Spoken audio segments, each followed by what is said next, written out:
क्या अरे निमिया के तढ़िया मैया हरे लावेली झूलू हवा हो कि झूली रे झूलेना किसा तो बहना गावेली गीतिया हो कि झूली रे झूलेना असा तो बहना गावेली गीतिया हो कि झूली रे झूलेना दाढ़ी मैया लावेली झूलू हवा हो कि झूली रे झूलेना मैया के दाढ़ मैया लावेली झूलू हवा हो कि झूली रे झूलेना असा तो बहना गावेली गीतिया हो कि झूली रे झूलेना असा तो बहना गावेली गीतिया हो कि झूली रे झूलेना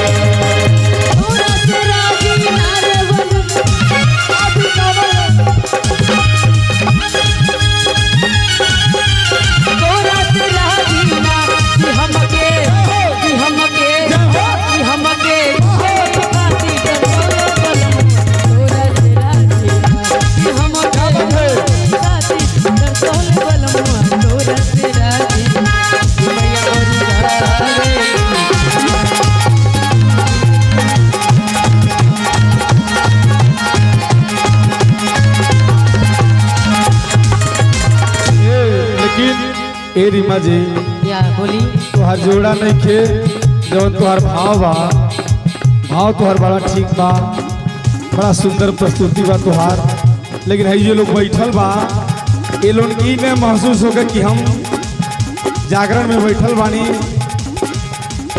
तेहू लोग के थोड़ा मन में चहल पहल हो। अब देखी रे सैया जी के भाव बा रविंदर भैया यहाँ के सैया जी के बानी बाहर माना कि दुबई बानी भैया ही बने हाँ कहाँ बानी अरे हमके हाथ उठाई तब नमचीन हो अच्छा भैया हैं कहा भैया रउआ तुम्हारा बोलते नहीं छी 100 चूहा खा के आई कहे बा कैसे हाँ ये भैया हेलो रुक जाइए देखिए माता जी लोग तो उतना दूर बाड़ी सामने आ जाइए थोड़ा बहुत अच्छा लगा। हाँ जे भी बात 2-4 लोग बा आप लोग आए कैसे एक बार डरिए मत चोर कुछ नहीं करेगा एक दो तो झांकी चली ओकरे बाद धीरे धीरे कार्यक्रम के आखिरी पड़ाव आई तो जे भी बा बैठल 2-4 लोग बैठी ताकि अच्छा लगी बीच में बाड़ी आप लोग हाँ लेकिन कोनो बात ना जे जहाँ बा वहीं खुश रहे सबकर माता जी ध्यान दें। आई कहे एक बार रीमा जी के भाव अपने सैया जी से कहत है भैया अरे हमरा के तड़पा के अरे तू बोला ना का पैबा भैया कहते ये राजा जी सबकर मरद बोहरा से घरे चलने रउरा कहाँ झुराइल बने अही नवरात्रन के बेला चढ़ गइल बा हमरा के जाए बतावे हम कैसे जाए। रीमा जी आई यहाँ का भाव लागल अपने सैया जी से कहत है आ सैया जी तन को ध्यान नहीं खेते खाली मोबाइल चलावत है देखिए कहे बा कैसे अरे हमरा के तड़पा के अरे तू बोला ना का पैबा ए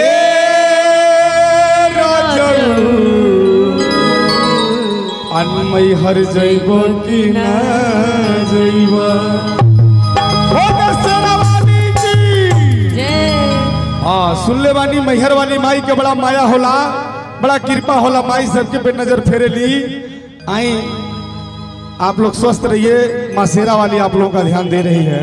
आई भैया कहे के भाव लगल बा अरे हमरा के तू बोला ना का पैबा हमरा के तड़पा के तू बोला ना का पैबा ए राजू जइबा बिना जइबा ए राजू मैहर जइबा बिना जइबा हमरा के तड़पा के तू बोला ना का पैबा हमरा के तड़पा के तू बोला ना का पैबा ए राजू मैहर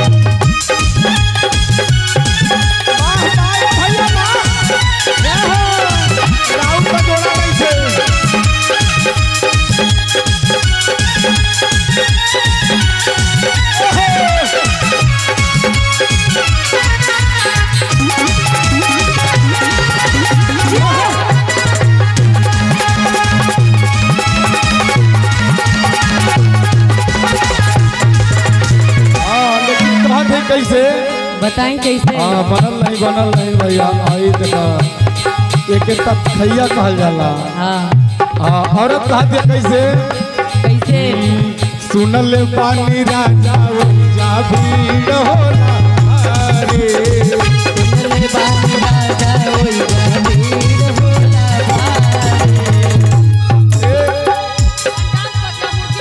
हाँ हेलो धनंजय भैया, थोड़ा मुर्गी में आ जाए तो इनको दिखाइए। आई तनी देखिए हम। हाँ मुर्गी मारब न तो 2 फीट पीछे चल जेबू, हम पीछे से मुर्गी मारी ऐसे अच्छा नहीं लग रहा है। हाँ आइए थोड़ा देखिए हम। सुनल पानी राजा जा जाओ जाओ। आई भाभी। ए भैया एक बार रौरे आई था देखिए रौरे के मुर्गी मारत है। हमरे मारे नाव तन सिखाई तब ना। हम हमरे जो नाल हम बता दे आई रौरे तन आई तक भाव में आई। अरे सुनल पानी राजा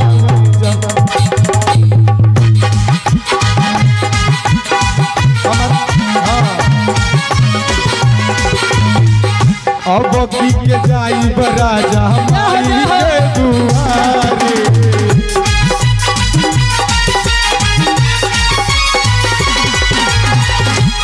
एक बार और आई हमरे जैसे नहीं आई।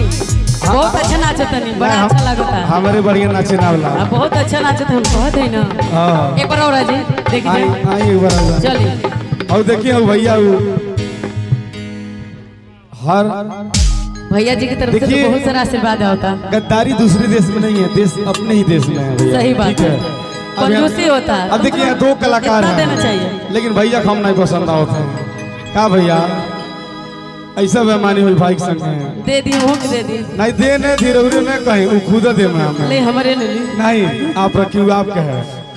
हाँ भैया के प्यार रही ना ताई कहे बा। अरे सुनल बानी राजा जा भीड़ होला भारे। सुनले बानी अब की ए भैया चाय ले ली। आई भैया 200 का नोट निकाल के 50 रुपए देते हैं।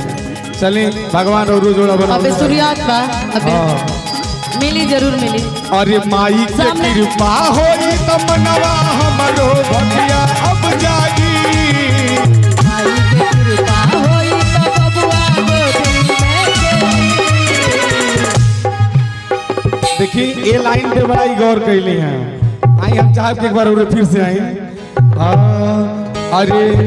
अरे माई के कृपा होई त अब की भगिया मोर जागी। माई के कृपा होई त बबुआ गोदी में खेली। ए राजू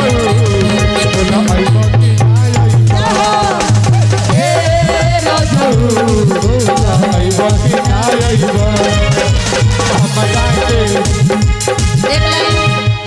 हमरो गाना में यही है। हाँ अरे माई के धमवा देख के ऐसन मनवा मोर करे हो राम। माई के धमवा देख के मोर ऐसन मनवा करे हो राम। माई के धमवा देख के ऐसन मनवा मोर करे हो राम। माई के धमवा देख के मोर ऐसन मनवा करे हो राम। रही जाई जाओ जाओ जाओ रही जाई हमें लगत जाई लाय पता करे हो राम। जय जय बना करे हो राम। रीमा जी भैया हेलो जी बोली। भैया के बहुत बहुत दिल से धन्यवाद बा, आपके प्यार आशीर्वाद बहुत बा। बहुत धन्यवाद। हाँ ऐसे ही कृपा बनौले रही आप लोग। काहे से हमने कृपा भुखाई लड़े रविंदर भैया